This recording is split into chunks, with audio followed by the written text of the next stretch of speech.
Walls of Acid by Henry Hasse, who was perhaps better remembered for his collaborations with both Ray Bradbury and Emil Petaja, with whom he shared the pseudonym Theodore Pine. Originally published in the July 1947 issue of Fantasy Book Magazine, Volume 1, Number 1. Republished 53 years later by Wildside Press in the 51st Golden Age Megapack, 12 Classic Tales by Henry Hasse. There is also a relatively recent Kindle edition of the author's complete works linked below. Read by Darrell T. Smith II for my channel, Quasar Spectra. Walls of Acid.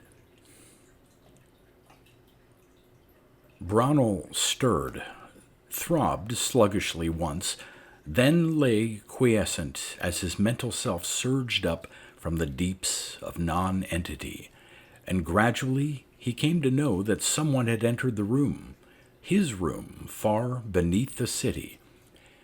Now he could feel the vibra currents through the liquids of the huge tanks where he had lain somnolent for untold aeons. It was pleasant, caressing. For a moment he floated there, enjoying to the utmost this strange sensation as the renewed thought life force set his every convolution to pulsing. To be once more aware, oh, gloriously aware. The thought came fierce and vibrant. Once more they have wakened me, but how long has it been? Then, curiously, and what can they want this time? The huge brain was alert now, with a supernal sense of keening. Tentatively, he sent out a thought potential that encompassed the room. They're afraid, he sensed. Two have entered here, and they're afraid of me. I shall remedy that. Bronwell lowered his thought potential to 1/8 of one magnitude and felt his mind contact theirs. Approach, my children, he said kindly. You have nothing to fear from me. I take it you are the imperial messengers sent by her supreme magnificence, the Empress Al-Azhar? He felt the fright slip from their minds, but they were startled. The Empress Uldula reigns now, fourth in the royal line, came the thought.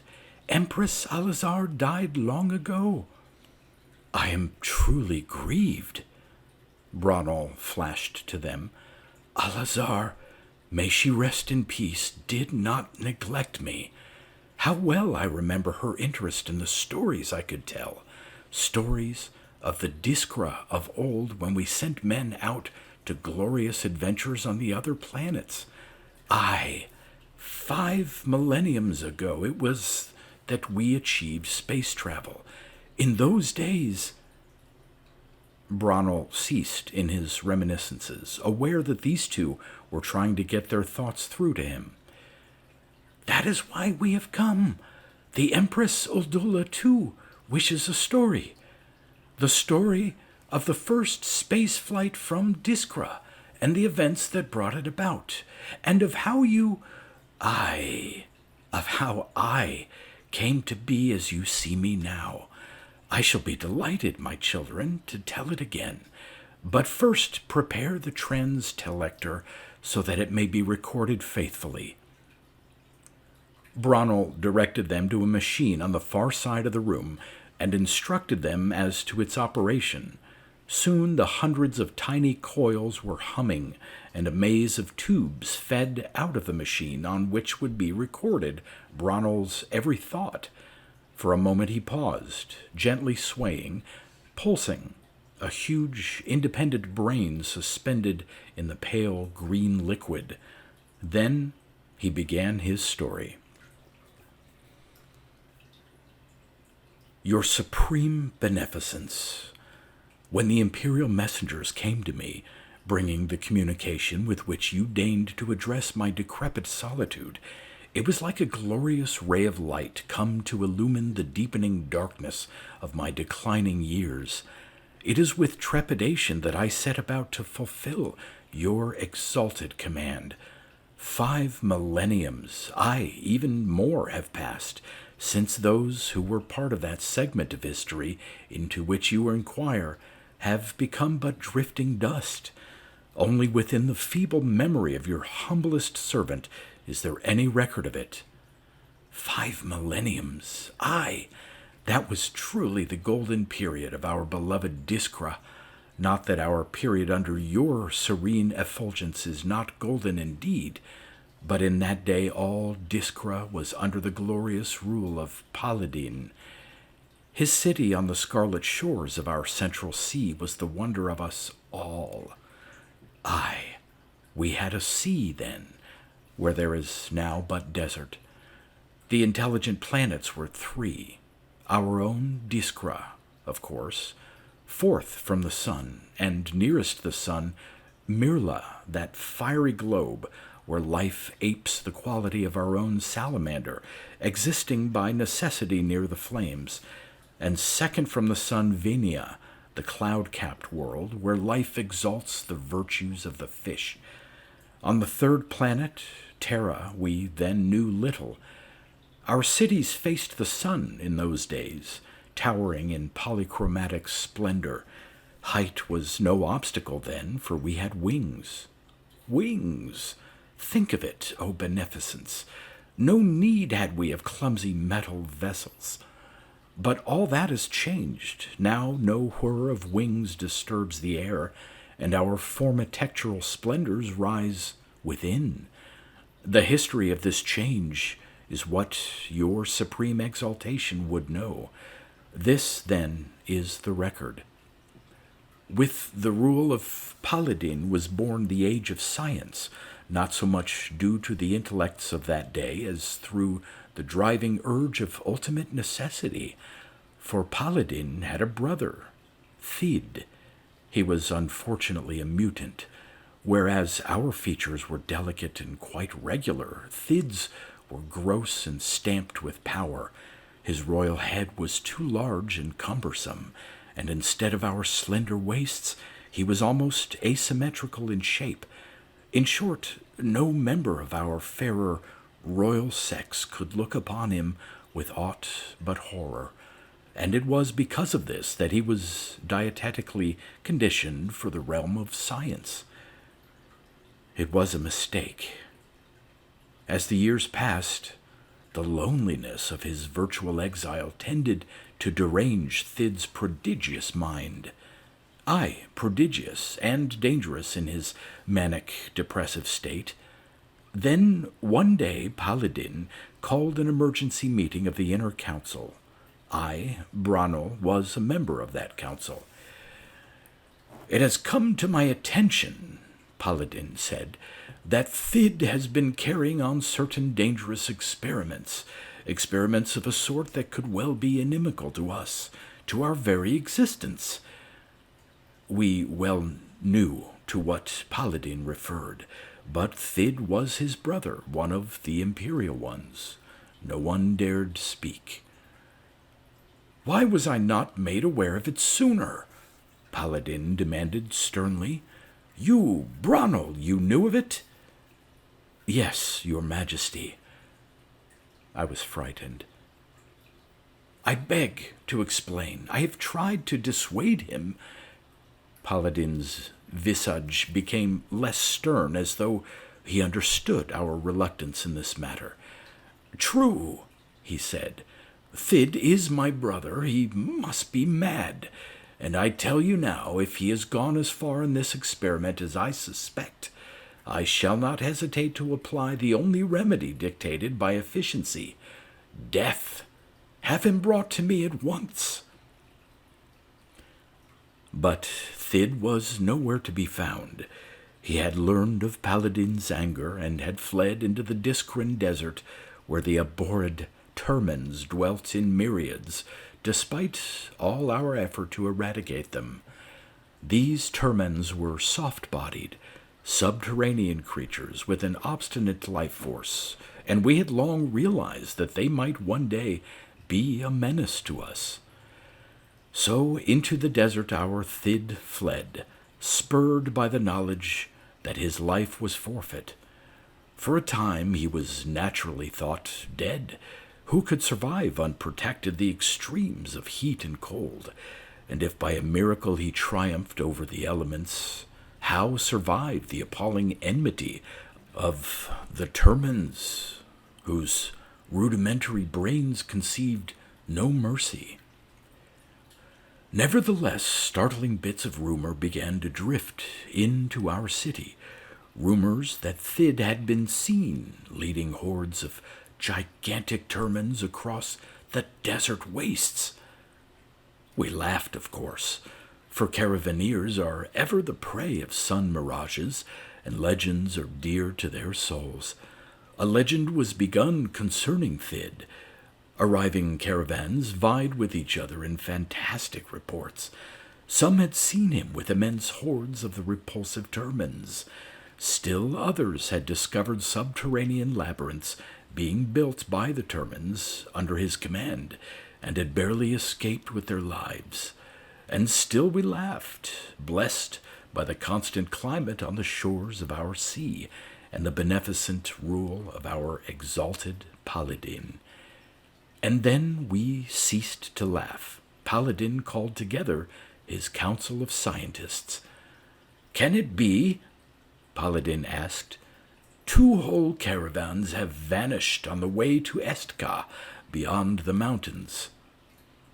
And he told us more, reports that had arrived from other cities. Survivors had arrived with the light of madness in their eyes, babbling some nameless fear. Others had died from ghastly wounds, great burns that refused to heal, but spread a kind of disease through the tissues. I, Branel, examined some of these wounds and reported to Paladin. "Only a perverted scientific intellect such as Thid's could have evolved weapons to inflict such wounds." "If he has organized the termins," suggested another council member. "Despite their pygmy size, they will become a menace that cannot be ignored." "We have delayed too long," thundered Paladin. "Find Thid, I command it." An army, the greatest ever assembled on Diskra, was sent forth to hunt out Thid and exterminate the termins whom he had managed to organize by heaven only knew what magic. The planet must be cleansed of that leprous form of life, else there would be no peace. But we did not know what depths of horror we were to plumb. Even now, O illustrious Empress, reason reels and totters at the remembrance. I led one fine division of the Imperial Guards, armored warriors of the first magnitude. With them I felt able to conquer planets, not to speak of the trivial-sized termins. For many days we trekked, penetrating ever deeper the red desert's heart. But of the abhorred termins we caught no sight. There was only the molten downpour of sun by day, and the desiccating numbness of cold at night. But on the 6th day, as we encamped near an underground pool, located by our experts, we encountered the termins.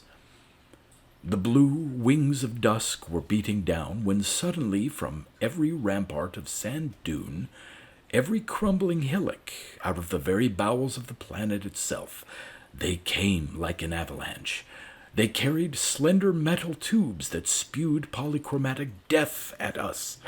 Wherever the deadly discharge touched would appear horrible burns that ate away the tissues. But that isn't what paralyzed us. We had known these vermin to be short of 12 inches tall, but now they reared monstrously 4 feet into the air. Their black, hairy limbs lashed in an ecstasy of murder-lust. Their beady eyes gleamed with fiendish purpose, and they had intelligent leaders. The sight of these monsters grown to such awful size struck terror into the hearts of our legion. Nevertheless, we who are 7 feet tall towered above them as we fought with the strength and ferocity of desperation. Every weapon at our command was brought into play, and they were blasted and seared by the myriads. Still they came on, blindly, unswervingly, as if driven by a single prodigious force. How these life forms had grown to such bestial proportions was not known until later. We captured a few and delicately probed them, while still alive, of course, dissecting their anatomy until we found that some genius had managed to control their growth through glandular development. That genius could only have been our Thid. Soon the desert was covered by a sea of their dead, and ours. The stench was unbearable, for the termins exude an odor of their own, particularly in death, which is sheer nausea.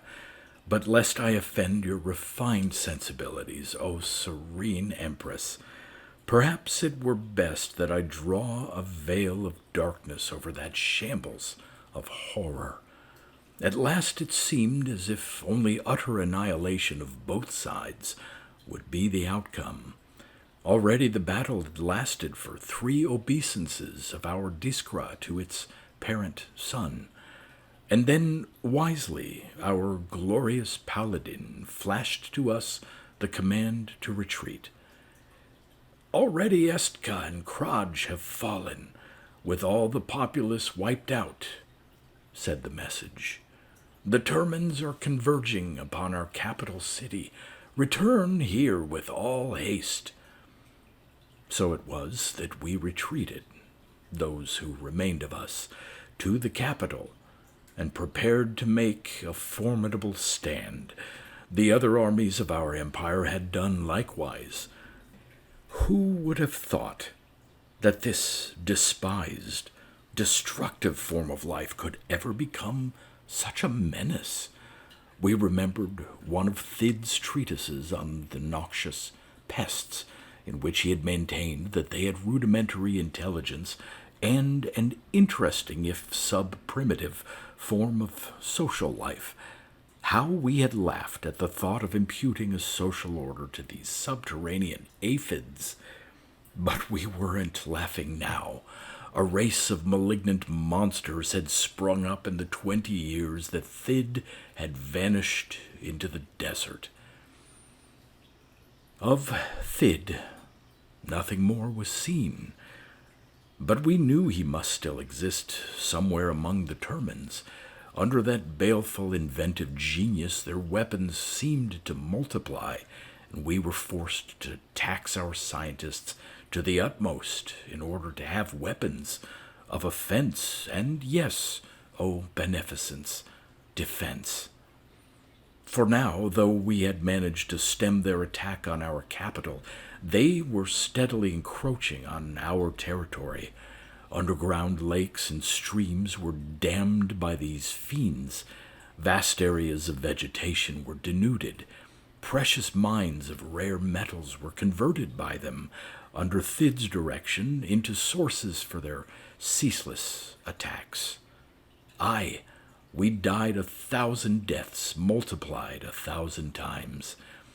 Our etheromagnum, by which our telepathic vibrations were amplified for planetary broadcast, became a monotonous recorder of tragedy as city after city fell to the hordes. For untold years, this savage struggle went on. How well we realized that this was a war for sole dominance of the planet, until at last only our proud capital by the shores of the Scarlet Sea and its immense valley was left to us. We must evolve the principles of interspatial travel, Paladin told us sadly. The day may come when we shall need it. Hitherto our rare flights to Venia and Mirla had been primitive affairs in which the dangerous rocket principle was employed. with the terrific effects of acceleration crushing the crews and making landing an even greater hazard than the flight itself.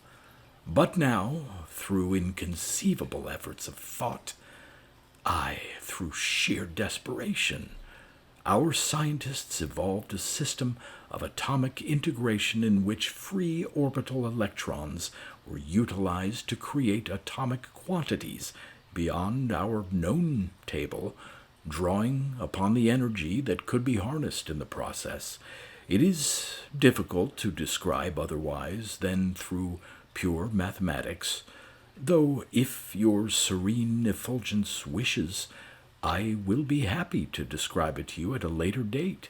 It will take some little effort to recall the exact formulae. "We must send an expedition to Terra," Paladin told us. "From what we have been able to gather astronomically, that planet seems habitable. Mirla, we know, is out of the question. It is a holocaust of fire. And to dwell on the semi-aquatic world of Venia, a new environmental adaptation would be necessary." Fantastic, wasn't it? O exalted Empress, that we, the rightful lords of Diskra, should be compelled to abandon our beloved homes by a horde of vermin. Indeed, it was a tragic day when the first scientific expedition was assembled, and I, Branal, was honored beyond my humble deserts by His Supreme Magnificence, Paladin. I was assigned as recorder on the expedition. Strapped and cushioned until not an inch of my body was visible, I was launched into space together with my fellow scientists within the spheroid confines of our atomic projectile. The agony of enduring, even for seconds, the required acceleration will forever remain in my mind as the ultimate in torture. But at last the agony was gone as we traveled at unimaginable speed toward the planet which we hoped would be our future home. No, not hoped, because meanwhile on Diskra the experiments with acid gas were going on in a sort of last-ditch defense which we hoped might stem the endless hordes. It was on the 11th day that we really saw Terra in its full prismatic glory. For days it had loomed larger in our three-dimensional electro-cone, where we studied its continents and oceans to select the likeliest spot for a landing. Terra was intensely blue now, rivaling in color the priceless zafirines of our own Diskra. I hope in the humblest depths of my mind, O Empress Uldula, that you shall never know the unplumbed abyss of loneliness we all felt. At last, we were forced to use the forward atomic beam to break our meteoric entrance into the heavy atmosphere. We had, of course, turned on the neutralizing Frigi-rectifiers that formed a network on the outer shell of our sphere. At last, we were through. Dipping lower as we circled, we discerned majestic oceans, ice-clad peaks crowning the stark glory of the landscape, and then more inviting lands crisscrossed by rivers and studded with shining lakes. It was to us, O great beneficence, a paradise indeed. Entranced, we all but forgot our landing, which would require the utmost skill. Brunoj, our greatest navigator, was at the controls, padded and cushioned beyond the possibility of injury. The rest of us retired to the special crash room. I remember we carried in our laboratory, in a special container of glycerin, 2 embalmed specimens of the monstrous termins. These we were to show as a warning to whatever race existed there.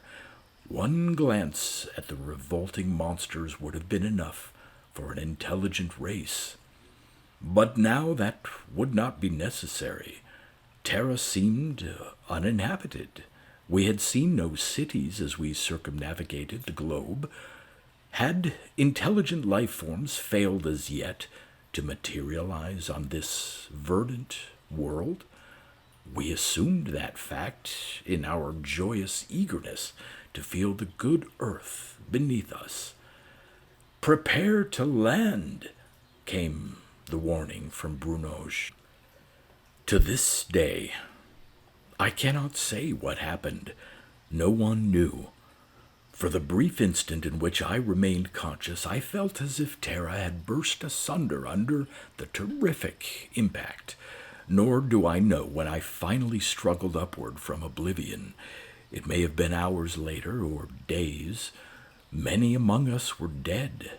I was a hopelessly crushed horror who still lived somehow, miraculously. For many days we remained within our sphere, disposing of the dead, tending to the injured, conserving our strength. I might have been destroyed, but with that frantic will to live which rises within us, I flashed a message to my companions. "I still live. Place me in the delocalizer. I will still be of use." This was done. The delocalizer, reacting on the thalamic region of my brain, intercepted pain currents and allowed me to exist without physical feeling. Only my mind, lucid and intensely alive as never before, continued to record the adventure in this world. It was not until later that my brain was completely dissevered from my crushed body. My companions had tested the atmosphere and found no gases that might have been inimical to our organisms. Thus they prepared for the greatest adventure of all, the emergence. The locks were opened. A draft of fragrant, if heavy, atmosphere swept through our globe. It was pleasantly invigorating and bright outside, so I was told by their telepathic messages, for I alone remained within. Telepathically, they kept me informed as they wandered up the narrow valley. The soil was firm and amazingly fertile. Vegetation grew thickly everywhere. They reached the far end of the valley at last, and rocky ramparts towered over them. Then it was, how can I begin to describe it to you, exalted Empress? From their minds coming back to me was a sudden flood of excited, hysterical thought. It seemed filled with intense loathing and fear. Imagine me there, if you can, helpless, and in a frenzy of despair, wondering what they could have encountered. Desperately, I extended my potential. I managed to intuit a fierce battle in which they were engaging, and some of my companions were dying. Hordes of fierce denizens from the rocks above were descending upon them. They had taken weapons along, true, but I could sense by now their frantic thought that these were warlike creatures of Terra, numbered in the hundreds, with hordes of them swarming from beyond. For a long while the battle raged. Then I sensed that my companions were retreating. Oh, I was glad. At least I would not be left alone. But of the 200 who had ventured out, only 6 returned. As they operated the lock of the ship and tumbled in, I could see, or rather perceive, a long part of the terrain behind them. Then it was that my mind sickened, for the creatures of this bright new world were termins, slightly different from those we had battled on Diskra, true. These were even more monstrous, over 6 feet tall, with long shaggy manes and a reddish fuzz covering their 4 limbs. And, oh, beneficence, I swear it, sickening blue eyes. They walked upright and carried crude weapons, shafts of wood fitted with sharp-edged stone. Not until much later did my returning companions tell me what they had seen through their telescopic lenses, just beyond this valley were vast plains where the termins seemed to number in the thousands, huge nomadic tribes of them. There were other creatures as well, some massive beyond all belief, others fierce and bloodlusting with huge saber-like teeth. We could colonize Terra indeed, was the consensus of our thoughts, but at what a price!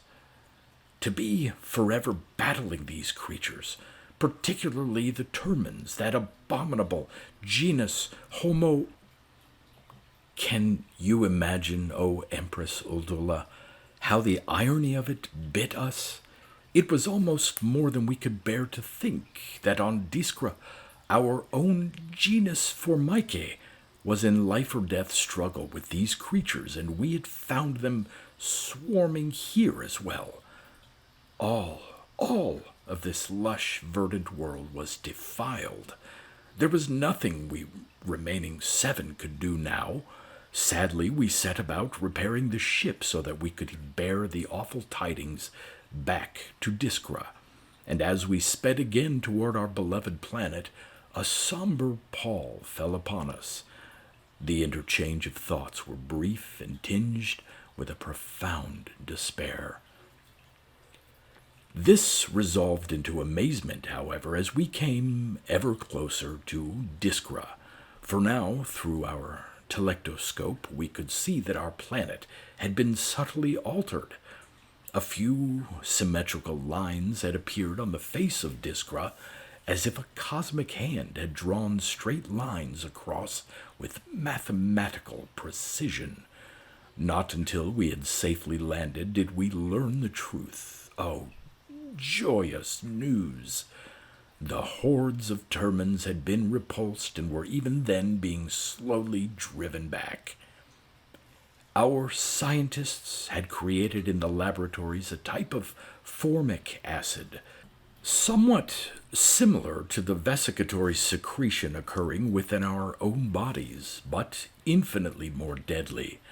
It had been used as a weapon against the termins, and more. Huge walls of gaseous formic acid, held unwavering by electronic force fields, were being erected. It was these walls that caused the astronomical illusion we had seen from space.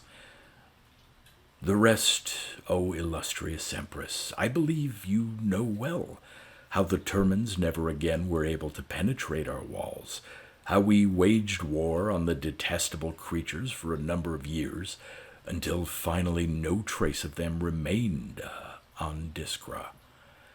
Aye, 5 millenniums have passed since the events I have related. 5 millenniums since my crushed body was done away with, and I was preserved in my rectangle of glycerin, with the constantly renovated thought-life fluid kept exquisitely warm. In this state I have accompanied many another expedition to the planets, in my capacity of official recorder. I am but yours to command, exalted Empress, should you wish to hear of them. But I have a warning. Slowly I have developed a new sense that needs not eyes nor ears nor sense of touch, no antennae even, such as I once possessed, but unites and transcends all these. And I beg of you in my most abject humility, do not venture to remove even one formic acid wall, either from above or from its depth into the ground. Rather build more. Perceptively I shudder in the awful remembrance of their occasion, and the day may come when they will be needed once more. Thus I warn humbly and remain your supreme fertility's most insignificant servant, Branol.